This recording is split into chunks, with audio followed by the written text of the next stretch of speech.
만나서 대화를 하다 보니 또 되지 않아요. 그래서 그 다음 계기는 1980년도에 소설단을 통해서 단기 뭐 이런 게 아주 유명할 때 이걸 가족 가운데 해볼까. 한 책을 한 10권 정도를 제 나름대로 정리를 섭렵을 해서 제가 한 군데를 정해서 가져간 것 같습니다. 1년 하고 가니까 가족이 또 뒤로 자빠져가지고 저도 그냥 또 뭐 해외도 나가고 이러는 바람에 그냥 잊고 있었습니다. 그런데 제가 산업을 그만두고 다른 직장에 옮겨가서 간 동안에 제가 스트레스로 불면증이 걸렸는데 한 6개월 불면증을 안고 나니까 제가 아주 지금도 건강해 보이죠. 골프를 난다고 그러는 사람이 갑자기 그냥 촥 처지는 심각한 지경에 빠진 거를 제가 바라보면서 병이라는 게 마음에서 오는구나. 이렇게 하면서 어떻게 하면 이것을 깨어날까 하다가 다시 한번 옛날에 봤던 명상 호흡을 하는 기관에 가서 명상을 했습니다. 제가 명상 속에서 사람들과 부딪힘 속에서 갈등이 생기는데 이걸 해소하려면 모든 사람을 포용할 수 있는 마음을 어떤 마음을 가지고 하면 될까? 저는 성경도 읽고 불경도 읽고 나름대로 뭐 이것저것 읽는데 어떤 마음가짐을 가져야 많은 사람을 포용하고 이해하면서 할 수 있을까? 그걸 화두를 놓고 며칠 동안 이렇게 명상을 하는데 저한테 따라와서 오는 답변이 뭐냐? 인내천이었습니다. 모든 사람이 마음속에 양심, 천심, 하늘 마음이 있는데 우리가 서로 모르고 부딪히다 보니까 한 번 부딪히면 또 대보고 또 부딪히니까 커지는데 우리가 우리 마음속에 하늘 마음이 있고 남도 하늘 마음에 있다는 것을 알면 그 사람의 입장을 좀 더 깊이 이해하고 존중하면 오해할 게 없다. 그래서 제가 그거를 가슴에 안고서는 며칠간 제 마음속에 일어나는 많은 사람들에 대해서 제가 사죄를 드렸습니다. 사죄를 며칠간 드리고 나니까 그 우울증 같은 막 짓눌린 감정이 팍 폭발하면서 아주 마음속에 희열감과 모든 사람이 보니까 천사 같은 느낌이 들고 모든 사람이 사람이라는 생각이 드는 큰 체험을 했습니다. 그래서 그거를 너무 이대로 흘러가서는 안 되겠다. 모처럼 만에 마음 공부를 한 것을 이걸 놓칠 수 없다. 그래서 그때 이 책 저 책 마음에 관련되는 책을 가져다가 마음 공부를 했습니다. 여러분, 삶의 고통이 무엇입니까? 고통은 바로 하나님이 우리 몸에 네가 잘못되었으니까 반성하고 다시 한번 시작하라는 신호라는 것입니다. 제가 그 고통이 아니었으면 내가 그런 공부를 할 틈이, 그런 마음을 독하게 마음먹고 할 틈이 없었는데 그걸 통해서 제가 마음 공부를 어느 정도 하고 나니까 그 다음에 또 의학 공부를 또 누가 같이 하자고 해서 의학 공부를 하고 나니까 몸속에 마음이 바로 같이 작용하면서 건강이라는 게 바로 마음을 잘못 쓸 때 건강이 나빠진다는 나름대로 그림. 그래서 이 속에 저의 그런 이제까지 가졌던 여러 가지의 정보들이 이 속에 담겨 있어서 여러분들하고 이렇게 공유하려고 감히 제가 이런 커다란 제목으로 가지고 왔습니다. 그래서 오늘 제가 교재를 잠깐 준비해 있는데요. 여러분, 삶의 의미와 목적이 뭘까요? 삶이 의무감에서 산다면 그건 짐이요, 부담이 될 수 있죠. 그런데 제가 그 깨달음의 책 속에서 읽은 책 중에 정말 명쾌하고도 정말 희망의 메시지. 삶의 목적은 바로 기쁨을 누리는 것이다. 그래서 오늘 그거를 이렇게 교재하고 프린트를 해서 제가 가지고 왔습니다. 나누어서 주세요.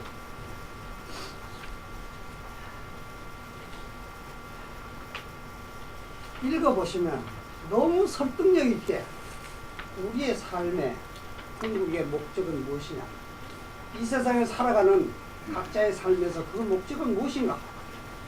많은 사람들은 특정한 인간이 되고 특정한 직업이나 지위를 가져야 된다고 생각하도록 훈련되고 양육되었습니다. 그러나 하나님은 당신에게 기뻐하는 것 한 가지 외에는 삶의 어떤 지시도 내리지 않았다. 여러분, 기쁨을 위해서 산다고 한다면 여러분들의 삶의 방향, 목적 여러 가지가 달라질 것입니다. 맞습니다. 왜냐하면 소중한 신성한 자아 안에서 당신이 더 행복하고 더 기쁘게 살도록 생명 있는 모든 것들과 조화를 이루고 하느님의 존재에 더 가까워지기 때문입니다.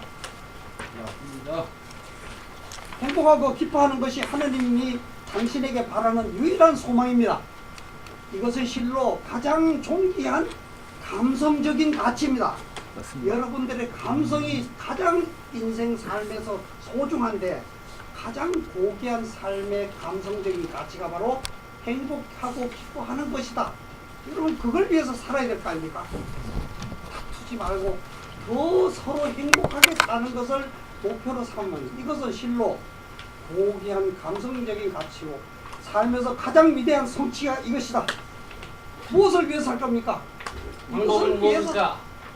이것을 위해서 한다는 것이 기쁨을 이해하고 기뻐하는 것, 그리고 하나님의 전리, 이것이 바로 하나님의 전리 인류에게 부여한 운명이다. 당신이 기쁨과 행복의 상대로 돌아오면 하나님의 자리에 돌아온 것이다. 어디를 갑니까? 어디에 방황합니까? 기쁨 자체가 하나님이기 때문이다.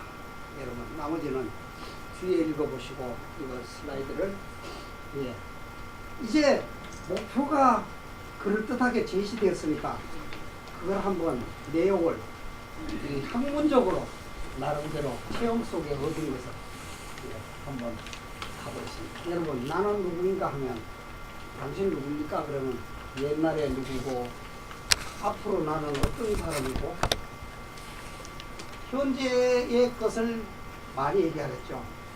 그렇지만 이게 진짜 나입니까? 아니라는 것입니다. 예, 굉장히 중요한 마디를 놓쳤습니다. 우리 정영숙 선생님.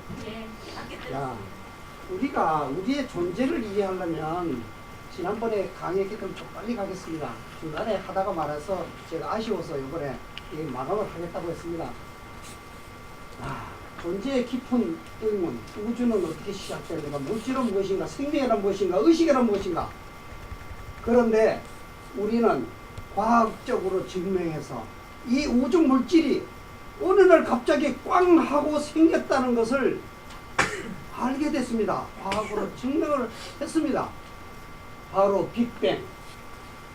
이 빅뱅이라는 것은 157억 년 전에, 우리로서는 생각할 수 없는 기간이지만 우주로 볼 때는 순간에, 찰나의 순간이라고 볼 수도 있습니다. 157년 전에 빅뱅과 함께 이 우주가 갑자기 생겼다. 그럼 뭐예요? 그전에는 뭐예요? 그리고 물질은 에너지라는 표현이 또 나오고 있죠. 그리고 또 한 가지 과학 증명은 암흑물질이라는 것이 있다는 것. 우리가 인간이 모든 기계 장비와 측정 장비를 모두 활용해도 확인할 수 있는 물질은 4.6%에 불과하다. 그럼 뭡니까? 우리는 4.6%를 바라보고 이걸 진실인 줄 알고 그걸로 과학을 발견시키고 있는데 이거 다가 아니라는 거죠. 그런데 우리가 감지할 수 없는 암흑 물질은 바로 23.3%. 그러면 또 나머지는 뭐냐? 암흑 에너지라는 것이 72%라는 것이 큰 에너지가 있다. 그러면 이건 무엇입니까? 우리가 지금 지구, 땅, 우리가 보고 이것이 진실이라고 생각하는 이 물질을 개가 이와 같이 4.6%의 조그만 것밖에 해당이 안 됩니다. 저는 이걸 보고서 우리가 텔레비를 볼 때 텔레비에 엄청난 장면이 연출되고 있는 것을 보면 그게 진실인 줄 알고 푹 빠져 있는데, 사실은 그거를 촬영하는 장면을 보면 그 뒤에는 수많은 스태프들이 바람을 부리고 비를 내려치고 겨울의 바람을 치는 그 세팅을 보면 텔레비에 나오는 그 장면은 정말 조그맣고 조연들과 엄청난 힘이 배후에 있는 것. 바로 우리가 물질계로 하는 것은 5%도 안 되는 것을 가지고 우리가 모두라고 생각하는, 우리는 신비 속에 살고 있고, 이 물질계라는 것은 정말 무대에 불과하지 않는다, 이렇게 생각할 수 있다는 겁니다. 나는 누구인가? 저는 기독교를 나름대로 연구를 깊이 해서 저하고 토론한 사람, 이긴 사람을 별로 못 봤다는 자부감을 갖고 있는데, 결국은 뭐냐 보니까 기독교가 천자 사상입니다. 우리는 하나님 아들이다 이겁니다. 하늘이 되신 우리 아버지, 너희가 이렇게 기도해라. 하늘에 계신 아버지시여. 그럼 우리가 하나님, 우리 형제들, 예수님을 우리고 형제라고 했습니다. 모두 하나님의 아들들입니다. 그리고 창세기에 우리와 같은 형상대로 인간을 만들자. 탕자가 방황 끝에 아버지를 찾아가서 귀한다. 무엇입니까? 우리는 물질계를 잠깐 들른 고귀한 하나님의 아들들이다. 성경은 저는 이렇게 보면 이다루로 옛날에 많이 몰았는데요. 예수님만 하나님 아들이지 너희는 뭐 아니다. 근데 저는 이렇게 봅니다. 그런데 이것이 기독교에만 있느냐? 중국의 천자사상. 인간은 천지의 기운의 충이고 인간은 모두 하나님 아들들이다. 그런데 주나라 때 와서 천하를 찾고 보니까 다 하나님 아들인데 똑같으면 어떻게? 나는 적자야, 당신들은 수호자야.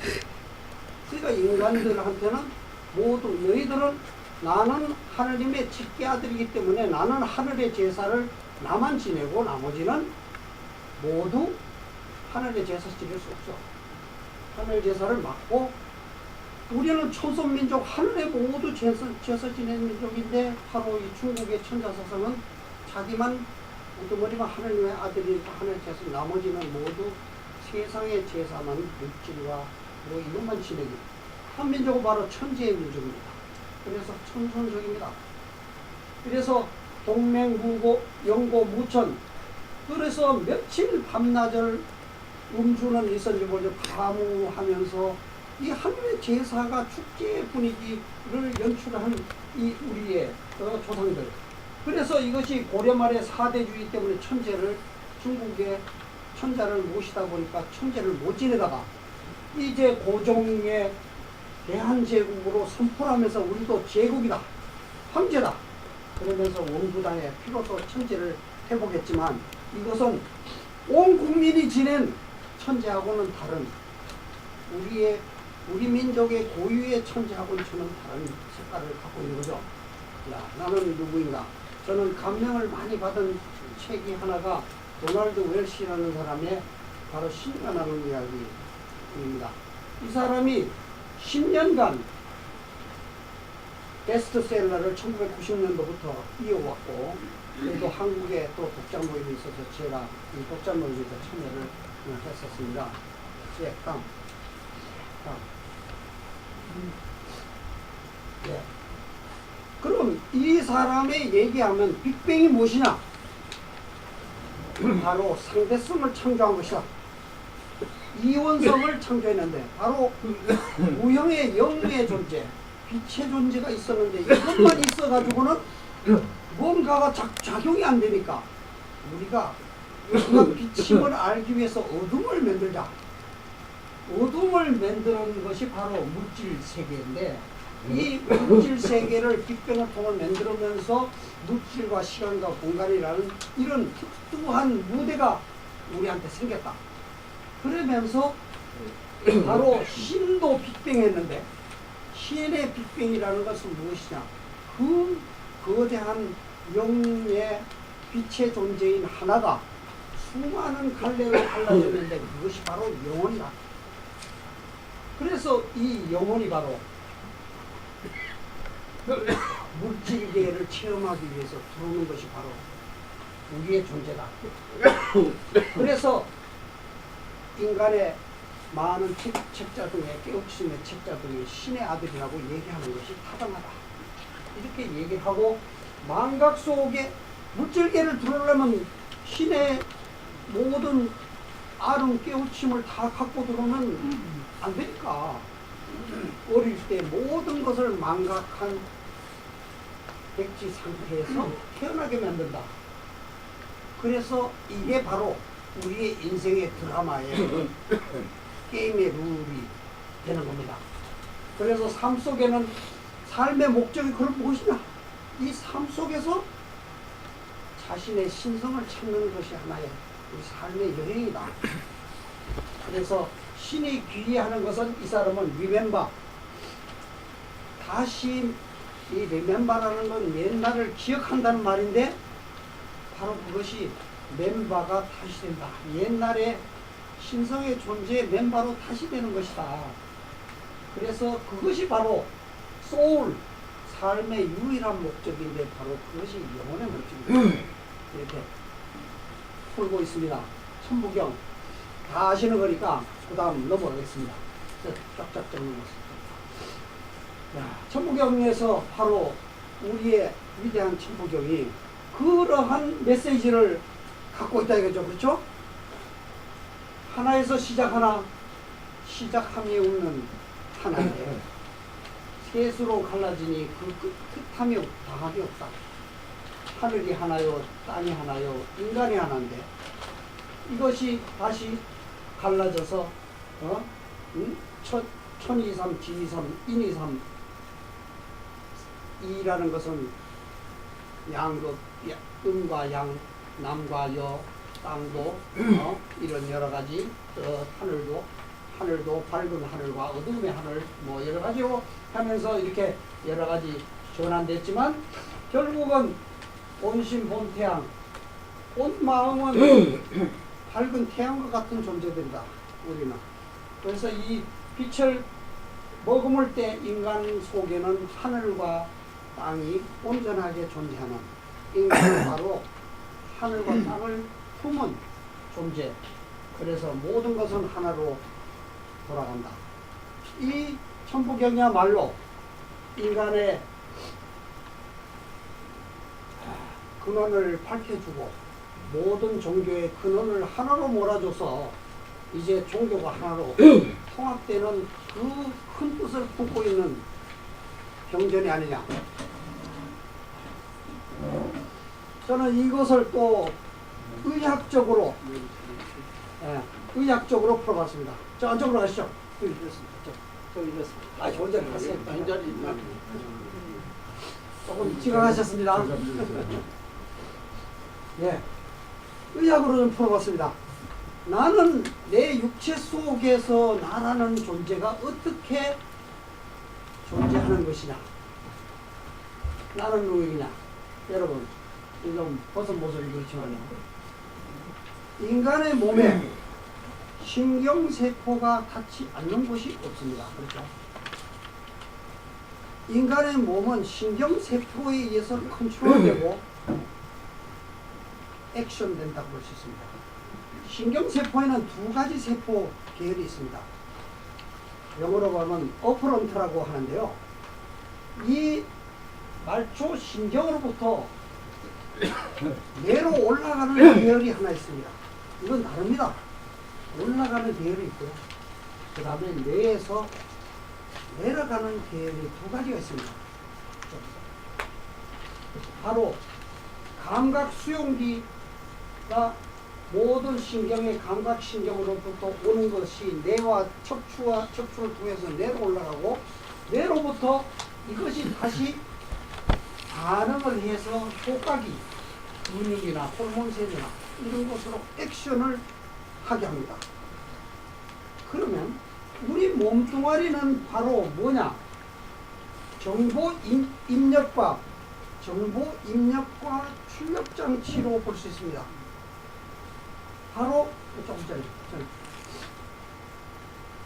바로 정보를 뇌로 보내는 장치와 뇌에서 정보를 결정해 가지고 액션을 하도록, 행동을 하도록 또는 반응을 하도록 하는 이런 장치로 되어 있습니다.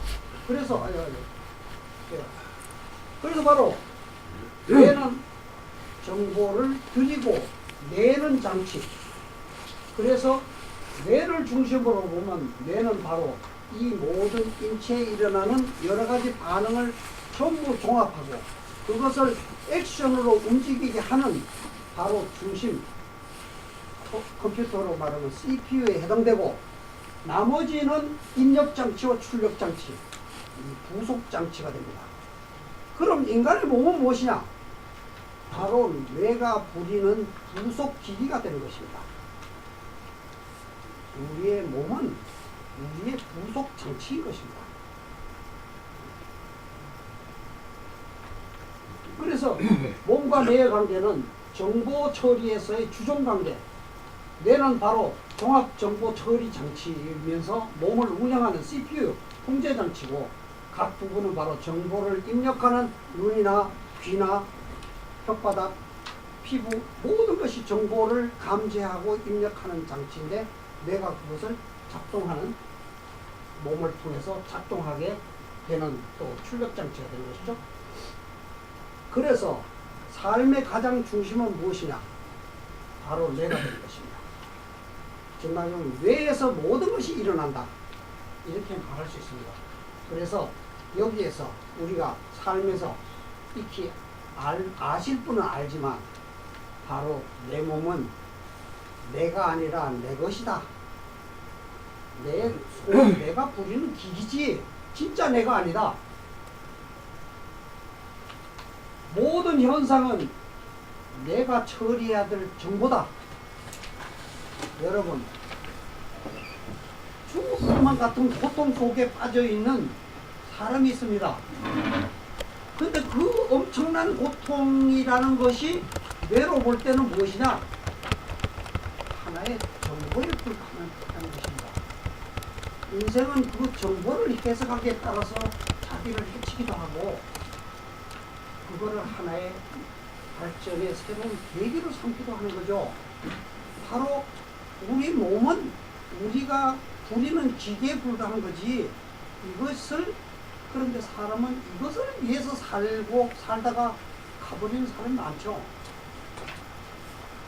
이것만 해도 그리고 모든 것은 내가 중심이다. 이것만 해도 사실은 깨우친 사람이 될 수 있습니다. 뇌는 이렇게 구성이 되어 있습니다. 그런데 학문적으로 보면 크게 봐서 전두엽, 후두엽, 축두엽 여러 가지 있지만 뇌 바깥은 정보를 처리하는 작동하는 외방이 있는가 하면 가운데 감정의 부분을 작동하는 부분이 있고 그 다음에 몸의 신체적인 그 작동을 주관하는 세 가지 파트가 있습니다. 바로 우리 몸은 동물적 진화를 거쳐서 오늘날의 이와 같은 몸으로 들여다보면 엄청나게 정밀하고 합리적이고 아주 기가 막힌 기기로서는 더 이상 만들 수 없는 아주 완벽한 기기를 우리한테 만들어서 우리가 지금 쓰고 있습니다. 그런데 이 진화의 과정을 보면 가장 낮은 단계의 파충류, 그 다음에 조금 더 해서 포유류, 그리고 인간의 뇌, 이 세 단계를 보면 뇌가 이게 3층 구조로 되어 있다는 것을 알 수 있습니다. 이 3층 구조를 보면 가장 밑에 동물적인 거의 뇌로 보면 뇌관이라고 해서 이것은 생명작용을 중심으로 움직입니다.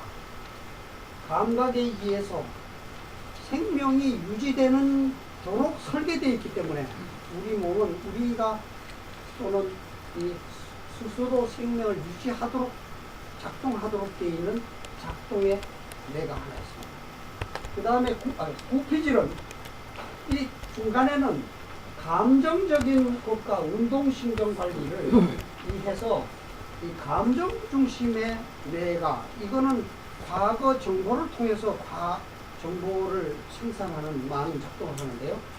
이런 뇌가 있는가 하면 인간은 그 위에 가장 발달된 뇌로서 바로 사고, 판단, 지각을 하는 이와 같은 심피지라고 하는 뇌 부분이 아주 확장이 되어서 오늘날의 인간의 이와 같은 천지인의 세 번째 중요한 역할을 하는 하나의 그 기기로서 이렇게 인간의 몸이 되어 있다고 볼 수 있습니다. 저는 이걸로 보면요, 인간은 어떻게 보면 몸의 작용에 중점을 주고 있는 이거는 감각적으로 많이 움직인다고 볼 수 있는가 하면 이 감정의 중심에 또 하나 있는가 하면 여기는 이성적인 중심의 하나의 삼층 구조라는 인간은 왜 갈등이 많으냐?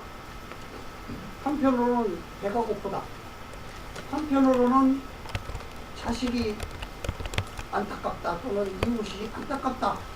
그런데 여기는 이성적으로 또 판단하는 세 가지가 복합적으로 움직이기 때문에 인간은 그 부분을 조화롭게 만들 때 사실은 온전한 인간의 역할을 한쪽에 치우치게 되면 지 먹을 것만 알게 되고 감정에 치우쳐서 행동하게 되고 또 이성은 어른과 같이 찾아봅니다.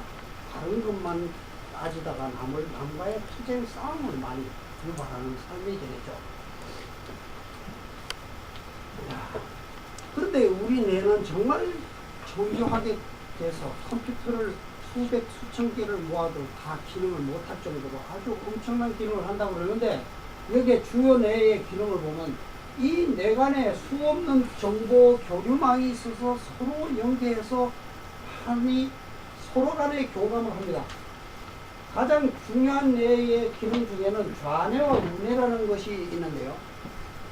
좌뇌는 이성적인 판단에 많이 작동을 하고 우뇌는 감성이나 또는 그 자기의 위치라든지 이런 관계 중심에 많이 하는데 여성은 좌뇌들이 많이 발달되어 있고 남성은 우뇌가 많이 발달돼서 이게 이성적인 작용과 이것을 그런데 이 중간을 연결하는 게 뇌량이라는 게 있습니다.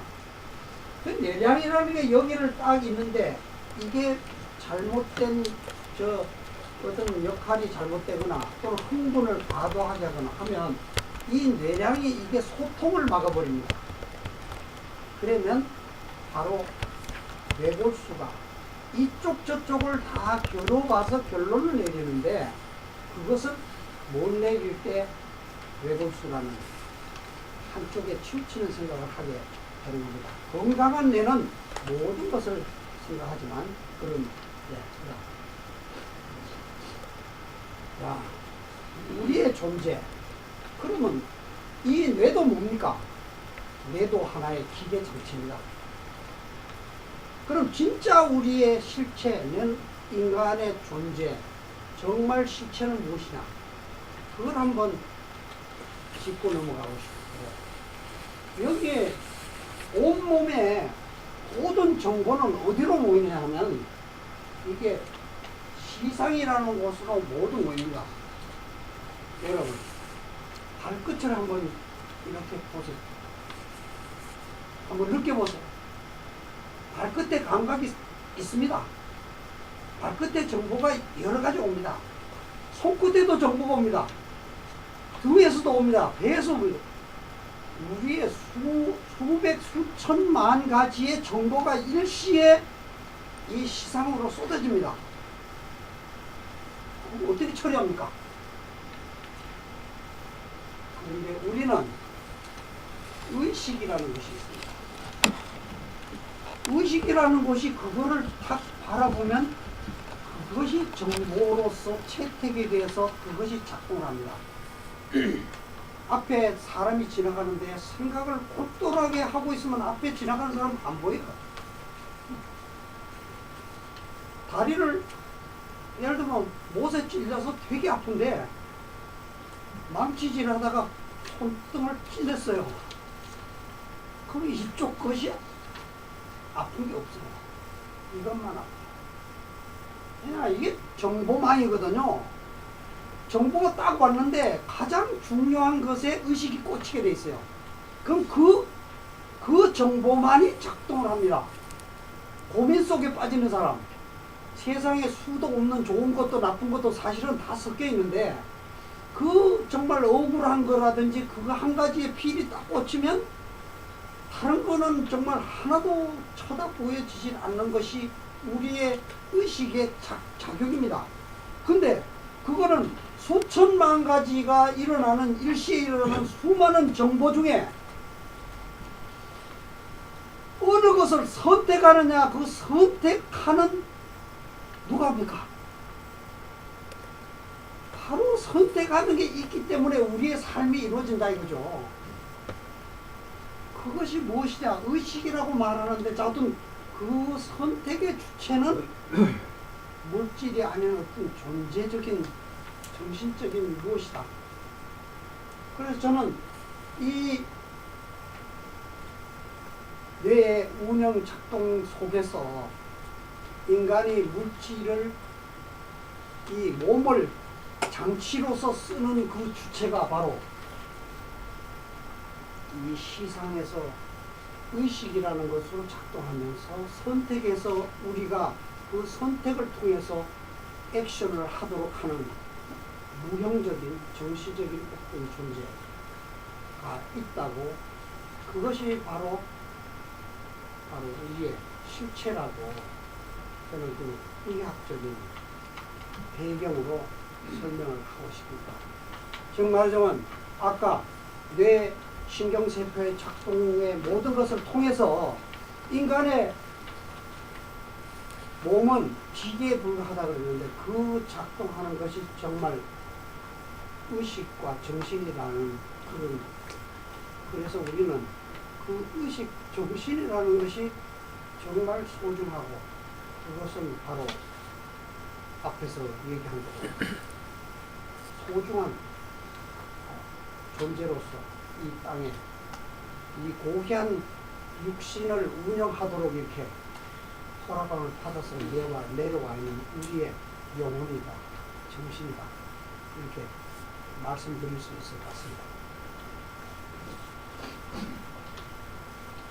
그래서 이거는 이제까지 말한 걸로 넘어가겠습니다. 그래서 여기서 보면 바로 뇌의 환경은, 뇌로 볼 때는 모든 것은 정보에 불과합니다. 그렇기 때문에 그 정보라는 것은 생각, 해석하기 따라서 그 가치가 많이 달라지기 때문에 너무 그것을 과대하게 생각해서 한쪽으로 쏠려서 자기를 비관하고 이러지 않는 것이 바로 우리가 선택인데, 우리가 희망의 선택을 해야 우리 삶이 희망이 있지 않느냐. 그래서 제가 카페를 희망의 선택이라는 걸로 이런 글들을 올려놨습니다. 그리고 내는 정보를 선택적으로 받아들이는데 그 선택의 주체가 바로 의식이라는 것이고, 그게 정신의 생각이고 정신작용이다. 이렇게. 내가 어릴 때는 이렇게 백지 같습니다. 바로 물질 위에 왔을 때 장치가 암으로 빈 상태에서 와서 여기에 DNA라든지 자기의 속성은 있죠. 그런데 이것이 차가면서 이렇게 커졌다가 나중에는 필요 없는 건 없어지고 필요한 것은 생기게 됩니다. 즉 말하자면 우리의 삶은 우리의 정보작용, 이것이 뇌가 정보작용인데, 정보를 축적하고 어느 정보를 잘 이렇게 어떤 분야를 키워본 사람이, 운동을 잘하는 사람, 뭐의 특징, 이런 걸 뇌를 키워가지고 결국은 자기의 뇌를 자기가 만들어내는 것, 사실 삶의 틀은 자기에 의해서 만들어내는 것이 됩니다.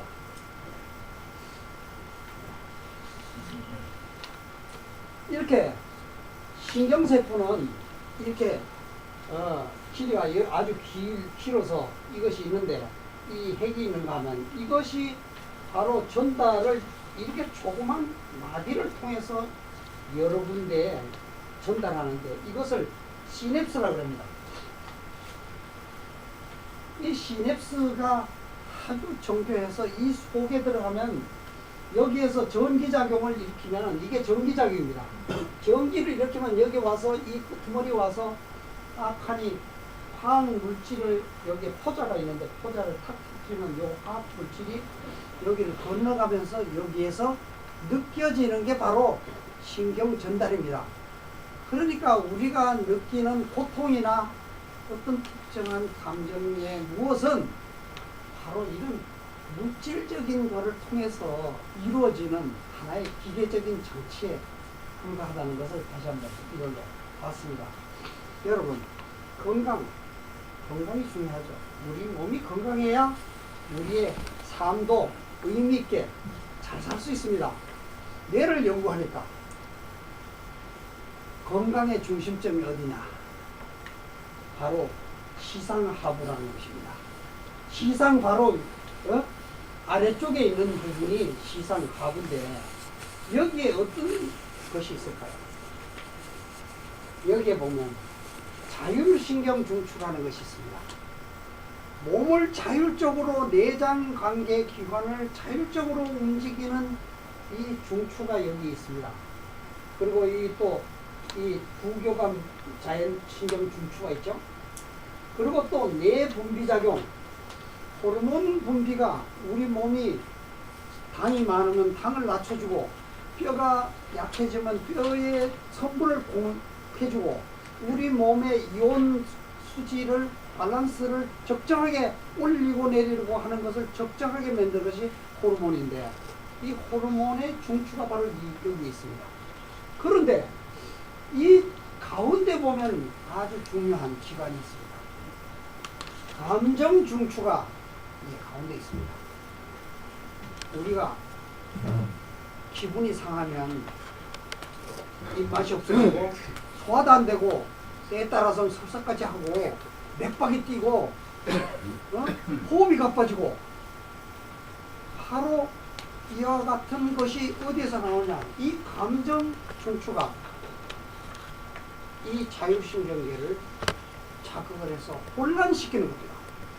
나쁜 감정이 바로 잘 돌아가는 기관을 흔들어 놓는 것이 바로 이 건강의 병이 되는 것입니다. 호르몬은 서서히 작용합니다. 그런데 그것도 흔들어 놓으면 결국은 병이 되는 것이죠.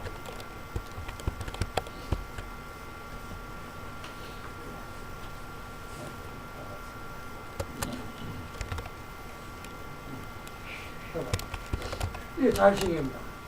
자율신경계가 이 아까 얘기한 그 모든 것을 관장해서 부교감과 교감신경이 서로 밸런스를 맞춰가면서 장기를 모두 균형 유지를 하는데 아까 얘기한 대로 감정 중추가 작동을 합니다. 또 넘어가요. 다음. 여러분, 우리 뇌는 말이죠. 이게 나오기 전에 뇌는 직통 라인이 12개 라인이 있습니다. 신경이 가장 중요하게 관리하는 직통 라인이 12개가 내가 직통에서 나오는데 이 12가닥이 어디로 분포되느냐?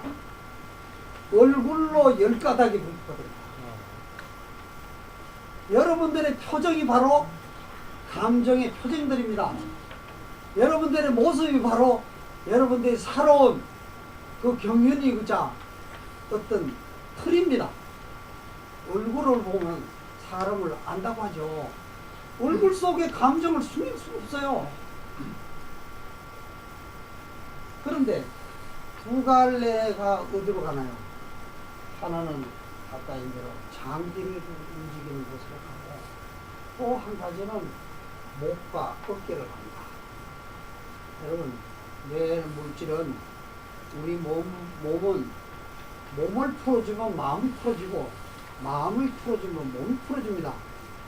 긴장돼서 어깨를 저는 집사람이나 애들이 뭐 어떻다 그러면 앉혀놓고 이렇게 어깨, 목 이거 주물러주면 아이고 눈이 칩칩하다가 눈이 뻥 뚫린다 그래요. 아주 중요한 겁니다. 그래서 아무튼 이와 같은 얘기는 우리 얼굴이 그만큼 중요하고 감정이 또한 중요하다, 이런 얘기를 할 수 있을 겁니다.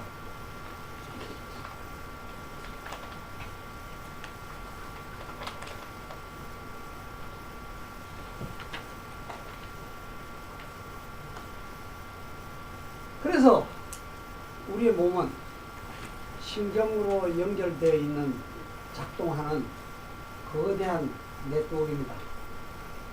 1천억 개의 신경세포와 시냅스, 아까 이 서로 옆으로 상호작용하는 시냅스가 한 개당 1000개씩 퍼져 있습니다.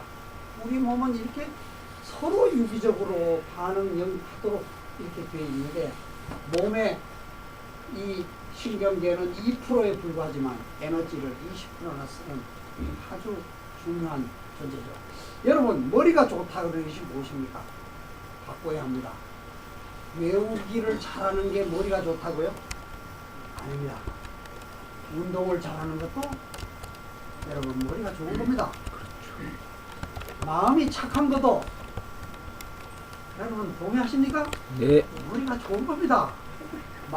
이런 걸로 머리를 잘 써야 됩니다. 네. 남과의 교감관계를 잘하는 것도, 건강도 머리를 잘 쓰는 겁니다. 행복해 하는 것도 여러분 정보를 잘 선택했기 때문에 행복을 잘 느끼는 겁니다. 미모에 자신 없는 분 반성하세요. 예. 반성합니다. 미모도 바로 뇌를 잘 쓰면 저절로 되는 것입니다. 뇌는 바로 유전자에 의해서 기본 세팅이 되지만, 이거는 우리가 삶 속에서, 환경 경험 속에서 뇌가 이렇게 바뀌고 형성이 돼서 우리 스스로 우리의 뇌의 특성을 우리가 만들고 있는 겁니다. 자, 그래서 여러분의 삶의 책임자는, 창조자는 바로 여러분인 것입니다. 정보를 어떻게 해석하고 어느 쪽으로 발달시키고 하느냐에 따라서 우리의 운영하는 방향이 달라지기 때문입니다. 그리고 몸과 마음은 바로 불가분에 연결되어서 상호작용을 하기 때문에, 몸이 굳으면 마음을 풀고, 또 마음을 풀어주면 몸이 풀어져요. 서로 이런 작동이 된다는 것입니다. 그리고 우리는 학습을 하면 그 부분이 발달해서 그런 쪽으로 잘 안 되던 부분이 잘 되고, 우리가 행복할 줄 모르는 사람도 뇌를 잘 개발하면 늘 행복하고, 건강하지 않은 습관을 가진 사람도 잘 개발하면 건강해지고 훌륭해지고 다 된다는 것입니다. 여러분, 가장 중요한 것, 삶에서 가장 중요한 것, 말하자면 이게 나무가 1년을 자라도 꽃을 피우고 열매를 맺는 그 소중한 순간에 들어보면 바로 이 감정이라는 것이 무엇입니까? 꽃을 피우는 거나 다름없다고 볼 정도로, 우리는 다른 것은 그냥 작용이지만 보상이랄까, 우리에게 보상과 벌을 갖다 주는 것은 바로 감정이다.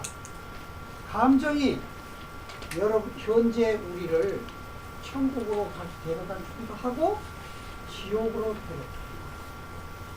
천국은 여기 있다 저기 있다 못하려니 내 마음속에 있나이다. 우리가 죽으면 천국 가고 지옥 가는 것이 아니라 이미 우리의 마음속에 천국이 있고 지옥이 있는 건데, 그거는 바로 우리가 선택하기에 따라서 된다는 것이죠. 그런데 감정을 의학적으로 보면, 아까도 잠깐 얘기했지만 물질이라는 것입니다. 뇌 안에서 특수한 반응을 일으키는 물질들에 지정하는 거죠. 그런데 부정적인 감정은 바로 이렇게 긴장을 야기시키고 활기가 떨어지고 소극적이 되도록 하는 작동을 한다. 그리고 몸이 위축되는데 긍정적인 감정은 이렇게 여러 호르몬이 삶을 의욕적으로 즐겁게 여기고 좋도록 만들고 건강하게 만들고 그럼 나쁜 감정은 가능하면 좋은 감정으로 바꿔주면 좋은 삶이 되고 나쁜 감정에 집착해서 그 속에 빠져서 계속 쥐고 있으면 그 사람은 불행한 삶이 되는 거죠. 그래서 이 저자는 감사와 사랑이라는 것이 바로 또 감사와 사랑, 감사 속에 또 사랑이 있죠. 이것이야말로 건강을 성취하고 치유하는 방법이라고 해서 미국에서 이 감사 클럽을 만들어서 오랜 병에 시달리는 사람들, 알코올 중독에서 해결 못하는 사람들을 클럽을 위해서 매일 감사의 일기를 쓰게 하고 감사를 서로 나누게 하니까 세상에 나는 감사한 일이 하나도 없는 줄 알았는데 왜 이렇게 감사할 일이 많으냐? 그 감사할 일이 많으니까 그냥 마음이 즐거워지고 그게 치유 아닙니까? 그게 선택 아닙니까? 이게 저 감사의 힘이라는 책에서 나온 거거든요. 지니 칼리다 박사가. 여러분들 감정이라는 것이 무엇이냐 또 한번 의학적으로 들여다보겠습니다. 무드 호르몬, 저는 무드 호르몬이라고 명명을 했습니다. 우리 뇌 속에 50여 종의 신경물질이 발견이 됐는데 이 중에 이렇게 우리의 물질 가운데 생활에 가장 중요한 역할을 하는 몇 가지 호르몬을 보면 도파민이라는 거. 도파민이라는 건 어떤 거냐? 남녀가 연애를 할 때 아주 똥 빠지면요 도파민이 많이 나옵니다. 그러면 상대편의 단점은 하나도 안 보이고 그냥 좋기만 합니다. 그냥 이래도 좋고 저래도 좋고. 그래서 이게 바로 그 마취약으로 쓰이는데 마취약은 외부에서 넣어서 강제로 만드는 것이고 자기가 이렇게 좋게 생각하면 도파민이 우리 안에서 나옵니다.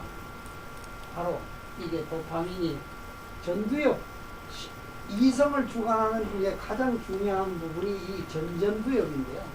전전두엽이 앞뒤를 지어가지고 최종적으로 판단하는 작용을 하는 것인데 이 부분이 아주 강하게 폭발되고 여기가 감정의 뇌라고 했죠. 감정의 뇌를 많이 터뜨려서 나쁜 감정을 억압시켜 주니까 상당히 좋은 거죠. 여러분도 도파민을 아직도 좀 연애 시절에 잃어버렸던 도파민을 만들고 가족을 한번 살펴보세요. 아드레날린, 이거는 긴장 속에서 확 그냥 피가 오르고 막 적극적이고 막 이렇게 액션하는데 동물에게서는 위험에 처했을 때 도망 순간적으로 에너지를 분산시키는데 사람이 스트레스를 받으면 위기 상황인 걸로 생각해서 막 부글부글 속에서 끓습니다. 그러면 에너지가 막 소모, 전시체제 같은 바로 그런 의식작용입니다. 그러니까 막 에너지를 끌으니까 체중이 줄고 막 이게 그게 병이 되는 원인이 되기도 하죠. 그러나 생명 보존을 위해서 아주 필요한 자리, 세로토닌, 이것은 평화의 호르몬이라고 합니다. 우리 뇌가 이걸 보면 아주 편안하고 행복하고 안정되는 그런 호르몬인데 이와 같이 뇌의 모든 부분에 골고루 분포돼서 뇌가 편안한 그 안정의 상태, 행복과 평화의 상태로 만들어줍니다. 그 외에 엔돌핀이라든지 엔케팔린은 우리가 고통 속에 있어서 고통을 치유하는 일도 스스로 뇌 안에서 만들어내는데 여러분 의학이 뭡니까? 사실은 우리 몸 안에 다 있는 건데요. 우리가 고통을 줄 때 고통을 해결하라고 고통을 줬는데 바로 자기를 반성하고 고치라고 고통을 줬는데 외부 약으로 먹고 난 몰라 이러면 사실 이거 하느님의 섭리에 오르납니다.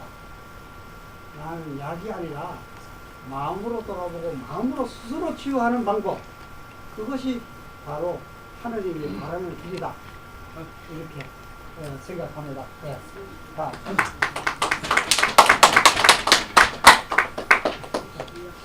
야, 이거 뭐 많이 알죠?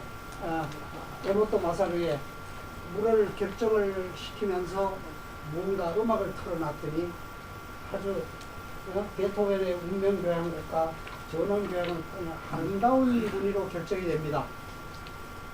그런데 한쪽에는 악마와 천사와 악마를 써놨더니 천사에는 훈무하는 아름다운 천사들이 반짝이는가 하면 악마는 깊은 낭떠러지 수렁과 같은 이와 같은 그림을 연출하는 것이 여기에 몇 가지만 이렇게 됐지만 아주 많습니다. 여러분, 이 아이한테 아무리 공부하라 어쩌고 저쩌고 해보십시오. 속이 뒤집어져 있는데 무엇이 얘를 잡고 있나요? 바로 감정. 우리의 감정은 왜 일어나느냐? 바로 가장 중요한 것이 해마와 편도체인데, 이것이 과거 기억을 장기 저장하는 장치입니다. 이것이 어릴 때 충격을 하나를 받으면 이거를 해소될 때까지 끊임없이 정보가 탁 들어오면요, 제일 먼저 여기하고, 사진이 여기 안 들었는데 여기하고 전두엽하고 같이 갑니다. 제일 먼저 여기 옵니다. 이 사건을, 이 정보를 어떻게 처리해야 되냐, 해석을 하기 위해서 과거 정보를 줘야 하는데, 나쁜 감정을 탁 갖고 있는 사람은 저기서 이쁜 짓을 해도 화가 치고,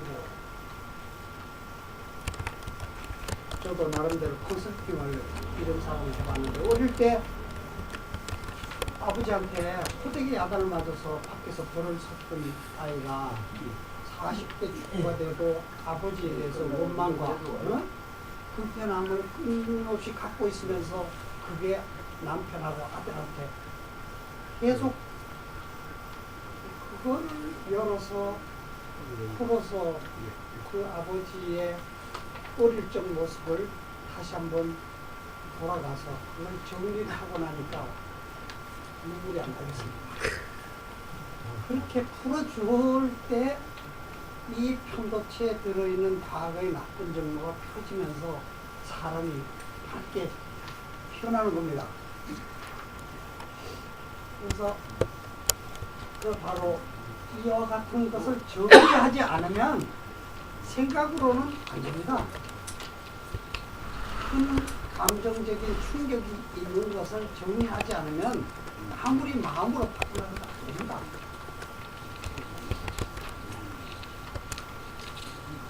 야, 이건 뭐 제 글 읽은 거, 이거는 또 다른 또 하나의 글인데요. 삶의 목적은 무엇인가? 행복하고 기뻐하는 것이 하느님이 당신에게 바라는 유일한 소망이다. 이것은 실로 고귀한, 이건 뭐 아까 했던 거네요. 넘어가겠습니다. 그래서 긍정적인 마인드를 가지려면, 웃음을 자주 웃으면 이게 내가 웃는 방향으로 긍정적으로 생각하게 됩니다. 여러분, 많이 닮았어. 10초간 한번 웃어봅시다.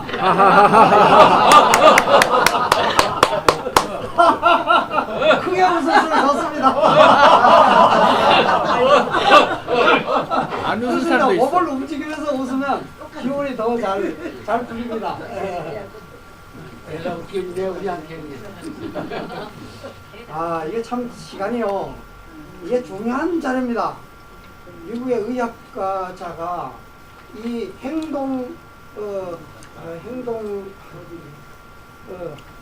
이걸로 측정을 해서 과학적으로 풀어낸 겁니다. 사람의 감정이 힘이 관련된다. 이렇게 무념 상태에서 뭐라고 얘기하면 진실인지 가짜인지를 이 몸이 자기가 인지하지 못하는 것도 아는, 우리 몸이 사실은 무한한 정보와 연결되어 있습니다. 우리가 그걸 거절하고 있기 때문에. 근데 이 작동을 통해서 이거 알아냈는데 이게 굉장히 중요합니다. 이렇게 가장 낮은 단계가 뭐냐, 굴욕, 수치심, 비참함을 느끼는 단계에서부터 무기력, 절망, 슬픔, 후회, 낙담, 두려움, 근심, 이런 감정의 아래 영역에서 이렇게 용기라든지 그 다음에 이성과 이렇게 올라가는데, 이 그림 자체가 굉장히 사실은 중요한데, 여러분들 어떤 마음의 상태가 있는지 한번 살펴보세요. 그런데 저는 이거를 어떻게 해석했냐 하면, 이 100가지의 관계는 뭐냐, 사람이 가장 나쁜 자기를 해치는 감정이 뭐냐, 나는 쓸데없는 존재야. 자기를 무시하는 감정입니다.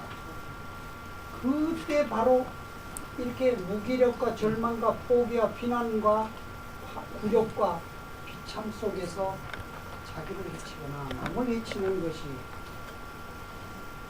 그래서 여러분 자녀들이나 주변 사람 스스로 자긍심을 갖는 것이 가장 중요한 일입니다.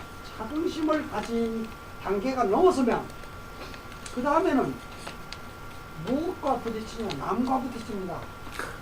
나는 잘하려고 그러는데 남 때문에 욕망이 생기고 부정, 그 다음에 분노, 미움, 공격, 경멸, 자존심 막 부딪힙니다. 이거는 뭐냐, 남을 소중하게 생각하지 않는 것 때문에 생깁니다. 그래서 용기와 긍정을 가질 때 비로소 남을 인정하기 시작하고 남과의 사회생활이 시작되는데, 여기에서 중용과 신뢰, 희망, 낙관, 용서, 포용, 이성까지가 바로 남도 나와 같다고 생각하는, 이성이라는 게 뭡니까? 객관화 아닙니까? 남도 나와 같다. 그런 공평이 됩니다. 그런데 아까 얘기했듯이 이성은 참 어려운 것 같다. 여러분, 이성의 속에서 정의라는 것이 나오는데, 정의라는 이름으로 얼마나 많은 전쟁을 일으키고 있습니다. 얼마나 많은 사람을 죽입니까? 나는 정의인데 저 사람은 볼 때 정의가 아닐 수가 있는 거죠. 네. 그래서 옳고 그름에 매이면 이거는 해결책이 없고 끊임없이 서로 충돌밖에 안 되는데, 그 위에 우리가 소중하게 생각해야 되는 영역이 바로 이 500단위 이상의 사랑과 존경과 자비와 기쁨과 감사와 고요와 평화, 축복, 각성, 인간의 순수함으로 돌아가는 이 마음이, 이 감정 영역이 우리 삶의 가장, 내가 감정이 순화되면 남에게도 따뜻하게 대해지게 되고, 그런 것 같이 이 영역이야말로 우리가 정말 개발해야 될 인간의 가치, 소중한 부분이란 말이에요. 그래서 바로 보스라는 게 뭐냐, 여러분, 즐겁고 무엇을 즐겁게 신나게 합니까? 무엇이 힘들고 괴롭힙니까? 이것은 바로 뇌의 우리의 관념이라고 할 수 있습니다. 보스, Brain Operating System. 우리 속의 뇌를 스스로 운영하는 체제를 우리가 스스로 갖고서, 그러한 시각으로, 관념으로 남을 바라보니까 남하고 충돌이 일어나고 그렇게 일어나기 때문에, 이런 브레인 오퍼레이팅 시스템을 자기의 과거의 집착이나 무엇에서부터 프리하게 만들어주는 것이 필요하다 이거죠. 그래서 제가 몸소 겪은 이 수련 명상 기본 컨셉을 한번 소개를 해드리겠습니다. 우리가 3일 신고에는 지감, 조식, 금초 나왔습니다. 여기에는 저는 거꾸로 좀 해석하면 금초, 촉각을, 물론 지감은 감정을 멈추고 감정을 고려하고, 그 다음에 호흡을 가지려고 한 다음에, 그 다음에 촉각을 잠그고, 깊은 명상 속에 들어간다. 그런데 이것에서 제가 보기에는 우선 몸을 풀어줌으로써 우리가 바로 마음이 풀어진다는, 그래서 이 수련의 요가에서도 몸을 많이 작동합니다. 몸을 작동하게 되면 바로 마음이 같이 유연해지기 때문에 그렇습니다. 그리고 단전호흡은 배꼽 아래 5cm라고 하는데 이 부분을 호흡하기가 집중하기 어렵습니다. 그리고 긴장이 이 속에 많이 되어 있다. 이걸 풀어서 호흡을 하는 것을 하면 스스로 호흡이 늘어나고 안정이 되는, 그래 다음에 마음 수련. 마음 수련은 생각이 잘못된 것을 정리할 필요가 있기 때문에 나라는 것을 바라보는 이런 수련이 필요하고, 무슨 수련? 저는 이제 자아 발견이라는 걸 통해서 아까 얘기한 인내천을 발견하고 많은 전화람들을 깨우치고, 그 다음에 웃음 수련을 2박 3일을 하고 나니까 모든 것을 웃게 되는 그런 마음이 생겨서 너무 아주 변화를 크게 겪었습니다. 또 한 가지는 기라는 것을 사실은 느끼게 되면, 기라는 것은 사실 뒤에 나오는데 뇌파가 알파 상태가 되었을 때 비로소 기라는 걸 느껴서, 우리 몸에는 전기작용이 있기 때문에 기라는 것이 끊임없이 작동을 하는데 그걸 잘 감지를 못합니다. 그런데 이 깊은 명상 속에 들어가면 기의 흐름을 알게 되는데, 느끼게 되는데, 그 기의 흐름 속에서 이렇게 움직여야 되는 아주 깊은 명상 속으로 빠져들어가기 때문에 이 교훈수. 그 다음에 아까 얘기한 감정의 고를 하나하나 파헤쳐서 깊이 들어가서 그 감정을 모두 정리해내는 과정이 바로 이 파워브레인. 아까 그 홉킨스 박사의 의식에서 200 이상을 파워브레인이라고 합니다. 그와 같은 상태로 들어가서 내가 내 감정을 스스로 정리할 수 있고 할 수 있는 그런 순수 의식이 되는 그 과정의 과정, 이런 것이 굉장히 중요한 하나의 프로그램으로 제가 체험을 했습니다. 병의 원인은 지난 시간에 얘기를 했는데, 여기서 한 가지 중요한 것이 말이죠. 이걸 한번, 장수의 비밀. 오래 산다는 것은 오래 사는 것이 중요한 게 아니라 건강하게 즐겁게 지내다 보니까 오래 살아지는 것입니다. 장수가 목적이 아니라 하나의 그 결과물입니다. 네, 다음.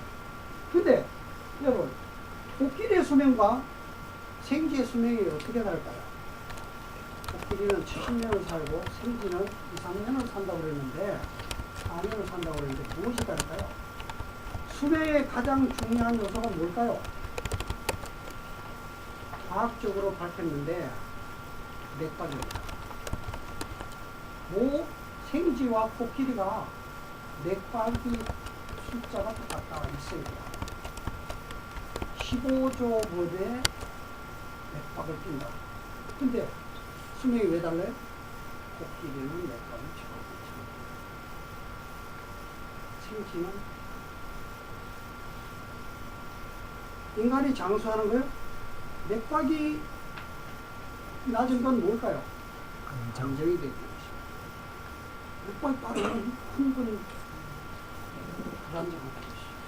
바로 감정을 안정시키는 결과가 바로 맥박으로 나타나고, 그것이 수명이 되기 때문에 우리가 스스로 깊은 호흡, 내 단전호흡이나 이런 명상을 통해서 고요 속에서 하면 저절로 안정 속에서 맥박이 길어지기 때문에 이것이 바로 수명이 길어지는, 그래서 이런 것들이 바로 자연적으로 뇌파를 한번 살펴보겠습니다. 우리의 뇌파가 이렇게 5가지 종류가 있는데, 일반적으로 생활하는 건 베타라는 뇌파입니다. 30에서 1초당 이렇게 13분당 이렇게 움직이는데, 그런데 이것이 흥분하게 되면 감마로 막 펑펑 뛰기도 하는데 사실 우리가 명상 속에서 들어가서 얻을 수 있는 뇌파가 바로 이 알파파인데요. 알파파야말로 우리의 삶에서 가장 소중한 뇌파 영역이라 볼 수 있습니다. 왜냐하면 이 속에는 어떤 업무에 팍 빠져서 집중할 때 그게 바로 알파파입니다. 알파파가 그 다음에 건강을 가져다 줍니다.